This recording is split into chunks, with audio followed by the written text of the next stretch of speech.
안녕하세요, 팔구브로스입니다. 현재 WRC에서 고군분투하는 회사는 한국의 현대자동차와 미국의 포드, 그리고 일본의 토요타밖에 없지만 한때는 푸조와 스바루, 아우디 등 다양한 제조사들이 있었죠. 그리고 그 중에서도 광기와 혁신적인 기술력으로 가장 강력한 자동차를 만들던 이탈리아의 한 제조사 란치아라는 브랜드가 있었는데, 그래서 이번 영상에서는 대부분의 사람들이 모르는 자동차 회사 란치아에 대해 한번 다뤄볼까 합니다. 그렇다면 광기로 물든 WRC 그룹 B에서 모든 제조사들을 씹어먹고 왕으로 군림했던 란치아가 왜 기술적 감성의 정점이라고 불렸는지에 대해 지금 시작하겠습니다. 란치아의 시작.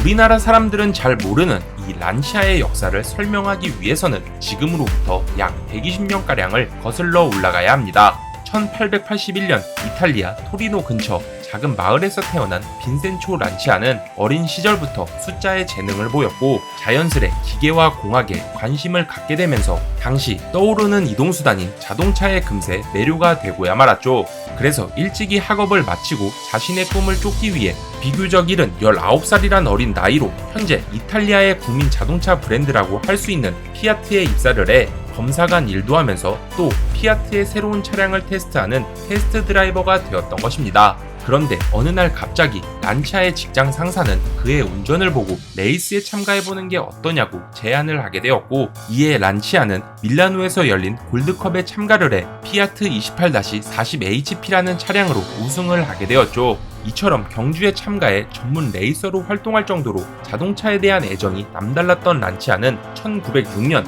그의 친구였던 클라우디오 포골린과 함께 자동차 회사를 만들기로 결심하게 되었고, 그 길로 토리노의 자리를 잡아 본격적으로 란치아의 시작을 알리게 되었던 것입니다.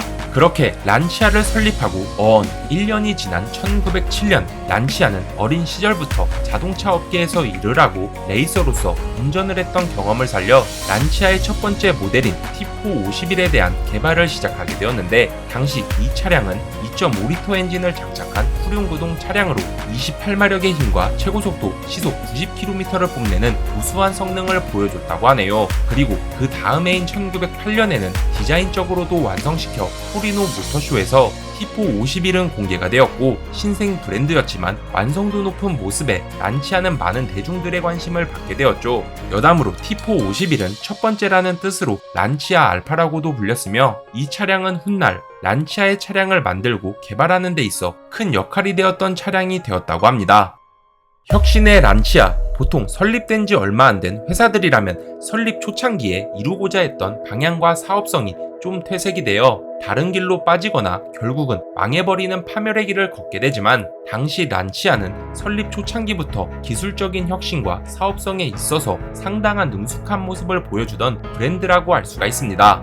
예를 들어 보통 회사들은 설립 초창기에 여러 기술들을 개발하여 하나씩 고객들에게 선보이며 차량을 출시하게 되지만, 란치아는 다른 제조사들과 비교가 안 될 정도로 다채롭고 흥미로운 기술적 혁신을 이어나갔기 때문이죠. 실제로 T4 51이 성공적인 판매를 거두면서 란치아는 T4 51만 주구장창 생산해도 되었지만, 여러 개발을 통해 다양한 모델들의 차량도 선보이면서 1910년에는 미국 시장까지 진출해 자사의 차량을 수출하면서 유럽 외에도 아메리카 대륙까지 그 시장 규모를 넓혔기 때문입니다.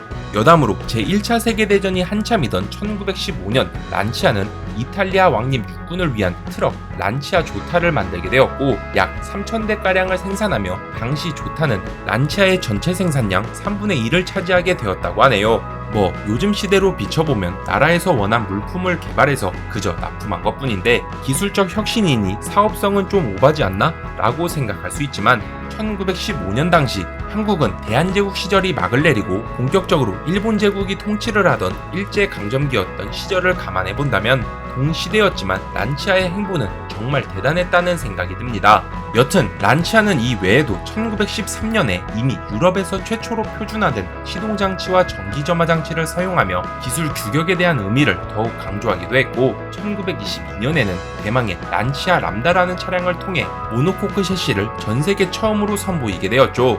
모노코크 구조라 요즘 자동차들은 거의 다 이렇게 생긴 모노코크 구조로 차량을 생산하는 것이 기본이 되었지만 1800년대 후반 내연기관 자동차가 등장하기 전부터 말이 끌던 마차에서는 바디온 프레임이라는 프레임 뼈대 위에 차량의 구조물을 얹어서 차량을 만들어왔던 방식이었기에 당시로서 모노코크 구조는 정말 혁신적인 기술이었던 것입니다.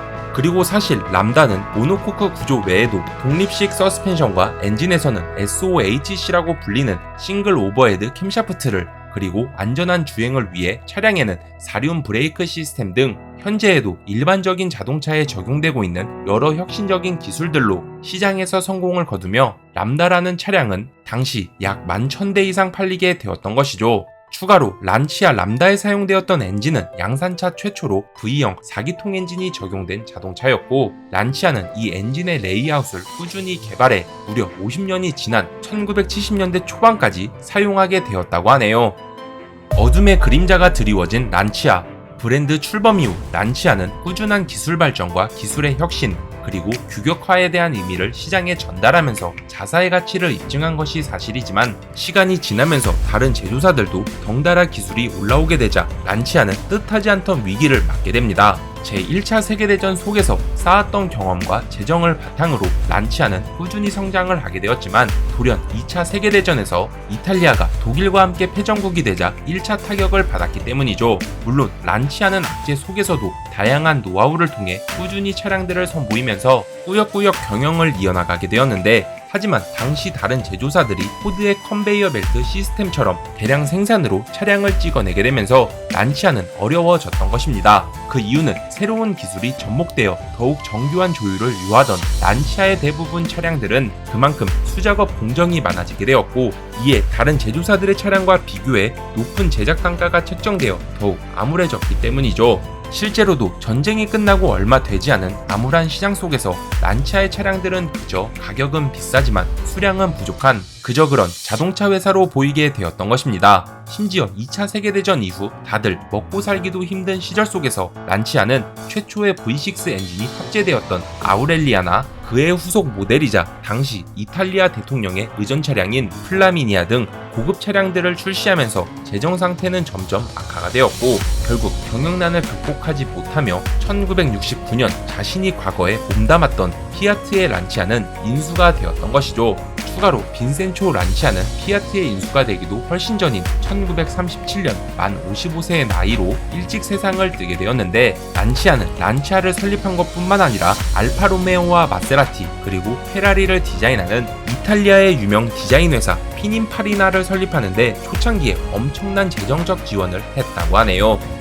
자동차에 대한 열정 하나로 시작되었던 빈센초 란치아와 그가 설립한 란치아, 그리고 혁신적인 기술력으로 흥망성쇠를 했던 란치아의 그 첫 번째 이야기, 란치아의 시작과 혁신적인 기술편은 여기까지이며, 다음 영상에서는 본격적으로 피아트의 막대한 투자를 통해 란치아 특유의 광적인 기술력을 뽐내던 란치아의 그 두 번째 이야기, 혁신의 집착, 란치아 WRC 편을 다뤄보도록 하면서 이번 영상은 여기서 마치도록 하겠습니다.